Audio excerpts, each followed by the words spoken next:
September 2376. Deep Space. HMS Lexington. Commodore James McKinley was in his sea cabin when his computer beeped with an incoming message. The cabin was small, with just a bunk and a desk that came with 2 chairs. One door led to the Combat Information Center, Lexington's operational heart, while another led to a small bathroom with a toilet and shower. When he had first arrived, the room had been cold and sterile, but James had managed to make it a bit more cozy over the years. For example, the bookshelf above his desk had originally only held regulations and technical manuals. He had managed to sneak space for copies of A Tale of Two Cities, The Count of Monte Cristo, and Frankenstein. His desk had a big sheet of plastic to prevent wear and tear. Underneath, it were several drawings made by his children. They gave the desk a splash of color, and one corner of his desktop monitor had a picture of his wife wedged in. There were more little touches like that, but right now he had other things on his mind. 36-year-old, James was a father of 4 children. Andrea was 14, Paul and Remus were 12, and Samuel was 10, and he was not liking being away from them. He selected the message and clicked the play button. To his surprise, it was not his wife. Instead, it was his daughter Andrea. He listened to the horror story she told him, then clicked the pause button. "Well, that won't do," he said with a smile. James opened a drawer and took out a notepad and a pencil. He rewound the message back the start of the story, making notes. Then he listened as the other children told their stories. It was good to hear them, especially the bickering between stories. When the message finished, he sighed. He knew they missed him, but maybe today he could do something about it. He opened the drawer again and took out a headset with a microphone. As he put it on, he pondered what he was going to tell them. Then he decided to give them what they wanted. They had asked for a story from the stars. And he knew exactly which one was going to make them feel better. First, however, he needed to deal with these silly horror stories. He explained that the Iorian embassy was on the moon, not in Washington, D.C., and that it was not a crystal building as some of the stories claimed. This was followed by an explanation about bacteria and germs. There was less oxygen in the Iorian atmosphere than in Earth's, and their atmosphere contained a mineral called rapala, which didn't exist on Earth. Between these 2 factors, Iorian diseases could not survive in humans. Finally, he told them that eating children was against a zillion rules. Now, about that story of adventure. He began. I wasn't here for all of this story, but I talked to the people who were or read their reports after it finished. It all began with Iorian Emperor, just after the Project Z subjects escaped. Ioria Prime, Royal, Palace. Emperor Ayaz of the Iorian Empire sat in his office and sipped a cup of hot chocolate. Iorians were what fantasy writers had called dragonborn back in the day. 2 arms, 2 legs, 2 wings, all covered in scaly skin. Their heads were distinctly dragon-like, and they were able to breathe fire. They didn't have babies like humans did, but laid eggs. It was easy to tell normal Iorians apart from Project Z subjects. The Project Z subjects looked almost human. They still had wings and 2 horns on their heads, but their skin was like humans, and so were their faces and heads, which included hair. They were also unable to breathe fire, because the Project Z scientists had surgically removed the glands that produced the liquid needed for that. All of the information on the Project Z subjects was in a file Ayaz was reading as he sipped his chocolate. He sighed and threw the file onto his desk. Ayaz's position of emperor was mostly ceremonial. In truth, the empire was ruled by a group of politicians called the Shadow Cluster. The empire consisted of 100 provinces, which were officially called fiefdoms. Ayaz ruled one, while the cluster and their cronies ruled the remaining 99. It had been that way since 379 AD. But when he had been sent files from by Earth authorities on something called Operation Hyperion, an unsuccessful attempt to shut Project Z down, he had been able to throw a hand grenade at the status quo. He had made the Operation Hyperion files available to Earth press agencies. The fallout had shut down Project Z and damaged the Shadow Cluster's control of the Empire. But it had not been enough. So he was digging through the files, looking for another grenade. He looked around his office, located in the basement of the palace, which was not a crystal building as the myths claimed it was a brick room with a cozy atmosphere. Nobody ever came here, but that was fine with Ayaz. It was his sanctuary. Well, his and Trovel. He was 207 years old and had been ruling since he was 50. And in all his years, he had never had an assistant as good as Trovel. So he was not surprised when his assistant knocked on his door. "Come in, Trovel," he said. She came in carrying a thick paper folder. "Boss," she had stopped calling him Your Highness at his insistence 2 days after getting the job. "I think I might have found what you are looking for." She offered him the folder, and he took it. "Say hello to the HMS Lexington, one of the Human's 12 deep space cruisers, which is on a course that is about to create a massive opportunity for us, boss." "That's Commodore McKinley's ship, isn't it?" he said as he put the folder down and opened it. "So, where's he going?"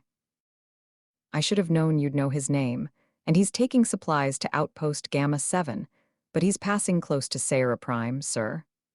Ayaz flipped through the folder to find a star map marked with a sticky note. "And the timing works out for the grand transmission, boss. They could block it. If we tip them off as soon as we can." A massive grin formed on Ayaz's face. Sarah Prime was located just inside his fiefdom. There were 217 species in the Iorian Empire, counting his own, and they were organized in tiers of rights. The Iorians were, of course, at the top.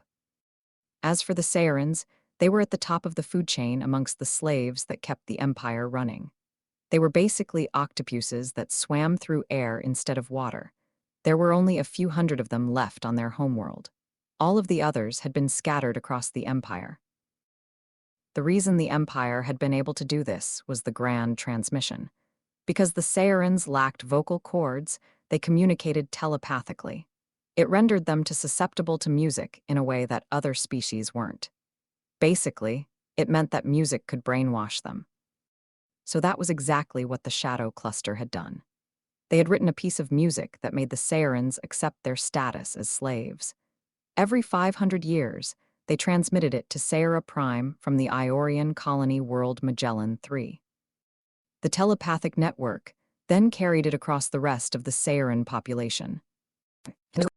But the Lexington could be in the right place at the right time to block the grand transmission this time around. And since the planet was in his fiefdom, there would nothing the Shadow Cluster would be able to do about it. By the time they realized what had happened, it would be too late. Ayaz made his decision in a split second. Translate the files and send them to the Lexington. Then get me an encrypted channel to Commodore McKinley. "Will do, boss." Trovel walked out while Ayaz leaned back. It wouldn't take Trovel long to translate the files and transmit them, but he would give the Commodore some extra time to browse through them. Then he would call the man and make a request that would probably ruin his day. He knew that he couldn't order McKinley to go on this mission, to risk his crew. But he had read the man's psych profile, and he got the feeling that was not a fan of slavery. So he figured his chances were good. "Deep space. HMS Lexington in the sea. Cabin." James paused the recording to get a cup of coffee. He had added a coffee maker to the sea cabin on his 3rd day in command. As soon as he had his coffee, he went back to his desk. He turned the recorder back on. "I'll admit that I was sweating bullets when I heard that I would be talking to Emperor Ayaz. But he's actually a really nice guy, and he was right about me not liking slavery one bit. So I read the files, did the math, and gathered all my senior officers in the biggest meeting room on the ship, which is the pilot's briefing room down on Deck 3. I explained what the Emperor was asking of us, and then I waited for what my officers had to say. Deep space. HMS Lexington back. Then, there were 7 other people in the room.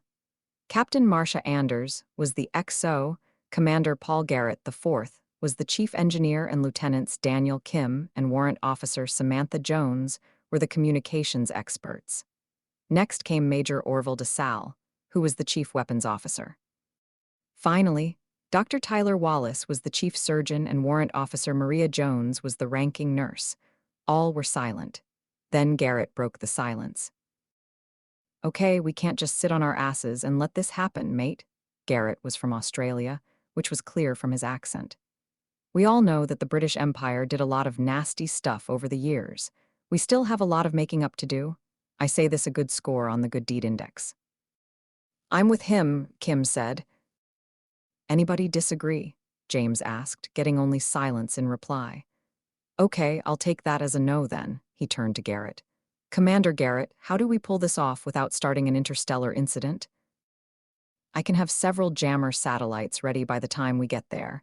The problem is going to be where we place them. Lieutenant Kim, this is your part of the brief." "Yes, Commander. The problem is that the transmission beam will be shaped like a widening funnel. It'll start small, but by the time it reaches the planet, it'll cover the whole place. We can use the satellites to build an umbrella, but it won't cover the whole world. And if there is only one Seiran outside the shielded area, the telepathic network means the whole plan falls apart. But it's the best I can do." "Do it," he turned to DeSalle. "Are there any Iorian ships nearby?" "None that can intercept us before we get there, Commodore," the major said. "And once we cross into the royal fiefdom, they can't follow us without tons of paperwork, or else the royal fleet will show up, and they won't like that." The Royal Fleet was an elite unit within the Iorian Space Navy.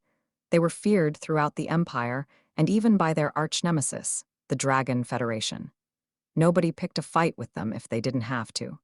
James gave the order to start the mission and everybody left, except Anders. "You know this mission is a powder keg. If the Iorians don't kill us, the admirals will," she said. "I know. But I have 4 children, and I want to be able to look them in the eye when I come home." Anders nodded and walked out. James took a deep breath and headed out himself. From the data the Emperor had provided, it would be a 28-hour trip to Seiran Prime. That was how long he had to write and send an initial report to the Admiralty. One that wouldn't immediately make them send all the other deep space cruisers to intercept them. This was going to be a long day. Seiran Prime orbital. Space. Lexington dropped out of hyperspace with 3 hours to spare. James had managed to send a report to headquarters that hadn't gotten him immediately court-martialed, which he considered a win. And Garrett and Kim had delivered as he had expected them to. They were good, hard-working officers. If this whole thing blew up in his face, he would get some consolation out of the fact that they would probably get promotions once he was hauled away. For now, however, he had an operation to oversee. He entered the Combat Information Center and stood at the tactical table. This was not a fancy, sleek bridge seen in science fiction shows. It was a practical room without windows, full of consoles with physical buttons. Lexington was more like the Galactica than the Enterprise. Everybody was at their stations, except for Wallace and Jones, who were in the infirmary. Anders joined him at the table. "We're ready to launch the satellites, sir," she said. "Begin the maneuver, Captain." "Aye, Commodore," Anders said with a nod. And thus began the deployment of the jammers. It took 2.5 hours to complete. Then they spent 25 minutes running diagnostics. The last 5 minutes were simply spent waiting, and then the clock finally reached 0. Magellan Roman 3 transmission. Station. The crew of the Magellan Roman 3 transmission station watched as the grand transmission ended. It would take several hours before the last tone sounded on Seiran Prime. 2 days later, the whole received the signal of renewed servitude from the planet, and things carry on as they had for the next 500 years. Seiran Prime, HMS Lexington, sick. The signal had begun right on schedule, and the umbrella was doing its best to block it. At the same time, Lexington's sensor were scanning the planet for life signs. That was when Samantha Jones had to suppress a curse. There was a small settlement, just 5 people, outside the area covered by the umbrella. She reported it to the Commodore. Bullocks, how did we miss that? McKinley asked. It's underground, sir. That's why it didn't show up on the first scan, Anders said. It's not your fault, warrant officer, but it still means plan has just been torpedoed. Anybody got a plan B? That is my cue, Dr. Wallace said as he entered. Permission to barge in and bore you with medical jargon, Commodore. Give me your best jargon, doctor, because I suspect that those people down there are going to need it, McKinley said. Okay, so I've been studying the pile of medical information the Emperor sent along. Turns out the Saiyans are neurologically flexible. Once the grand transmission ends, it takes time for the conditioning to fully take effect. During that window of time, the neurons can still be influenced. I've calculated the window down to nanosecond, sir. He offered a clipboard with notes to the Commodore, who took it and read them. That's how much time we have. It's not much, but it's a chance, sir. It's enough. We're closer. And this is medical jargon for saying that we can override the Iorian signal. The only question is which songs to transmit, Anders said, before seeing Wallace was making a face. Doc, what did you leave out?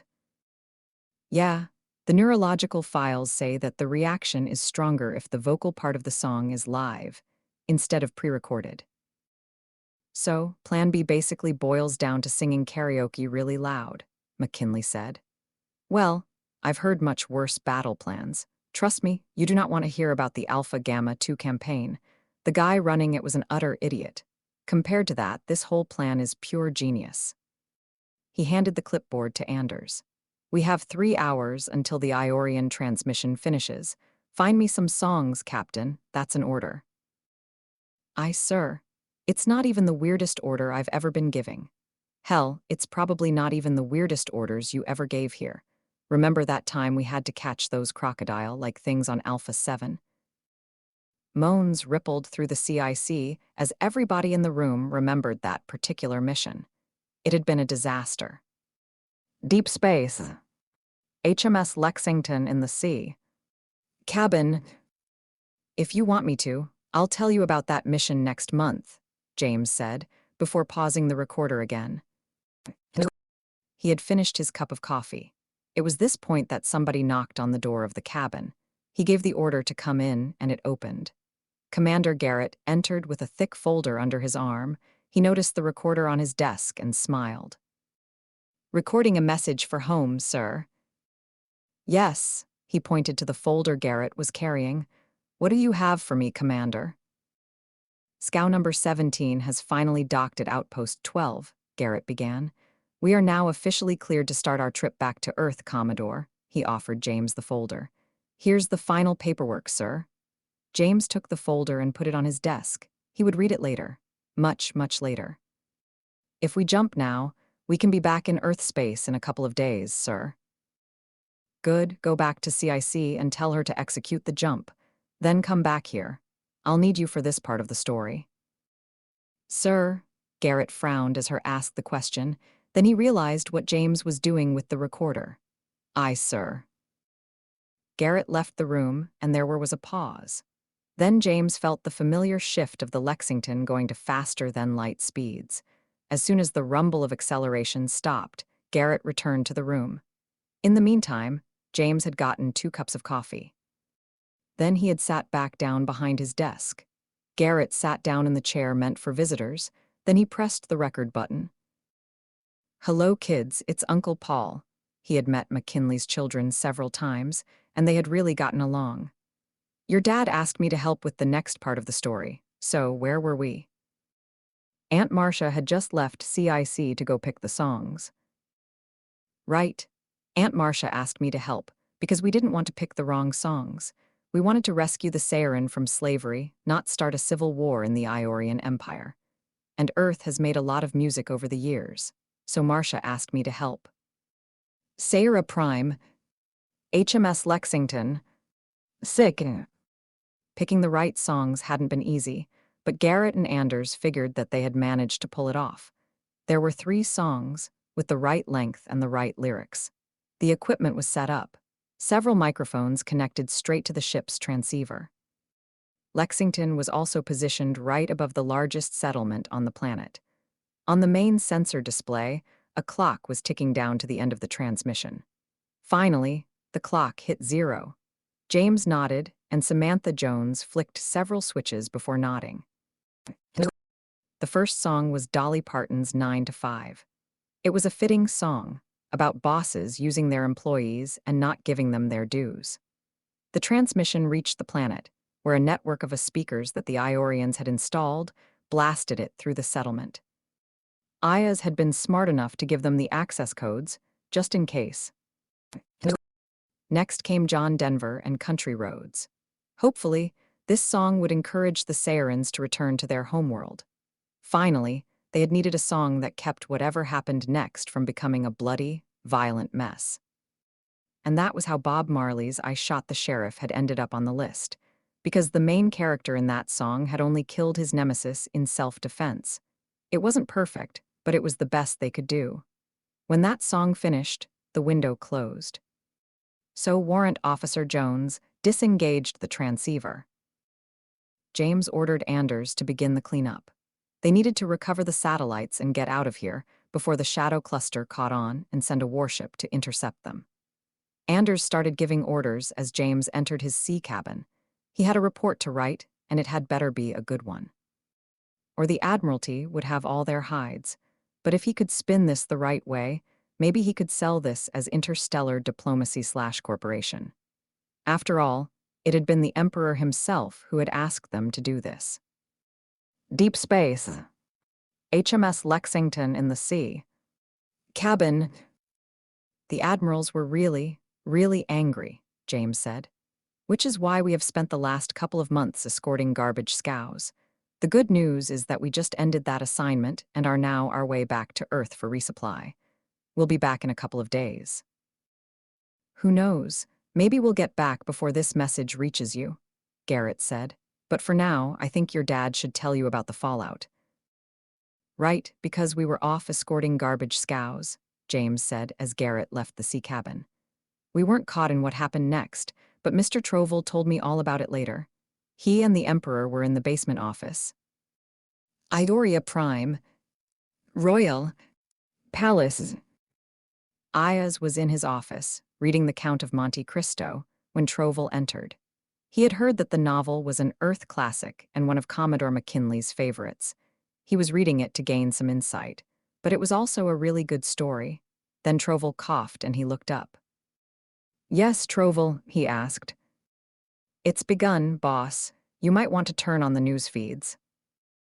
There was a large television mounted on one of the walls. A cable ran from the television to his desk. Ayaz opened a drawer and took out an advanced Iorian laptop. He put his book away. Then he opened a drawer and took out an Iorian laptop. He put it on his desk, opened it, and used the cable to plug it in. It didn't take him long to find the proper program and activate the television. A reporter was explaining how Saiyans all over the Empire were all behaving oddly. Some were demanding promotions. Others skipped that step and simply left for their homeworld. Because they were smart, important workers, the Saiyans were not chained. Doing so made them less efficient. The Saiyans did not turn aggressive, only doing so in self-defense. Whatever the Lexington did, Trovell said, it's turning the bureaucratic machine that keeps the other 99 fiefdoms running into what the humans call Swiss cheese, boss. I've had Swiss cheese, it's good, Ayaz said with a smile before turning serious. How is the shadow cluster taking it? They're furious. But right now, they're more interested at yelling at one another than at you. I don't think they've even figured out it was you, boss. At the moment, Governor Havorius seems to be their likely first target once the yelling stops. Ayaz nodded. Governor Havorius was the ruler of the fiefdom that included Magellan III, and his misfortune was the chance the Emperor needed. The Operation Hyperion files had been the bullets, and now he was about to get the gun to go with them. Because the Seiran Prime disaster had happened on his watch, his capital planet Magellan III would lose imperial buildings. All he would have to do was order the transfer of Court 7. Court 7 was the court that dealt with traitors. And once he had control of that, everything would change. He would go through the Hyperion files, and the political slaughter would begin. Deep space. HMS Lexington in the sea. Cabin. James ended the story there. He told the children he loved them. Then he connected the recorder to his computer and sent the message. He didn't want to tell them that Ayaz had ordered people executed, that other people had been stripped of everything. In the months between what was now known as the Dolly Parton Revolution and today, the Royalist faction had seized control of 19 fiefdoms. As for the Shadow Cluster, it had shattered. The Northern Cluster controlled 33 fiefdoms, while the Southern Cluster had 47. Royalist space was a buffer between the two, so only 7 solar systems that formed the north-south border. His political instinct told him that would come back to haunt the galaxy. But that was a later problem. For now, he was enjoying the fact that hundreds of thousands of slaves were escaping from their masters. The Saharans were all headed home, but they were the only ones coming there. Sahara Prime was the only planet in its solar system, but it had 3 habitable moons. The planet also had 2 continents. The Saharans lived on the northern continent that had just been renamed West Virginia, while the southern one was now called New Utah. There were 7 species in the Iorian Empire that didn't have a homeworld. Some had been destroyed during the Iorian Dragon War, while others had become victims to natural disasters. The Empire had promised them new planets, but had never delivered. The Saharans had. 3 had been granted one of the moons renamed Dolly Parton, John Denver and Bob Marley, while the other 4 had gotten a quarter of New Utah. All in all, it had been a good day. The computer pinged, indicating that the recording had finished transmitting. He disconnected the recorder and put it back in his office drawer. Then he headed back towards CIC. He had children to get back to. The end.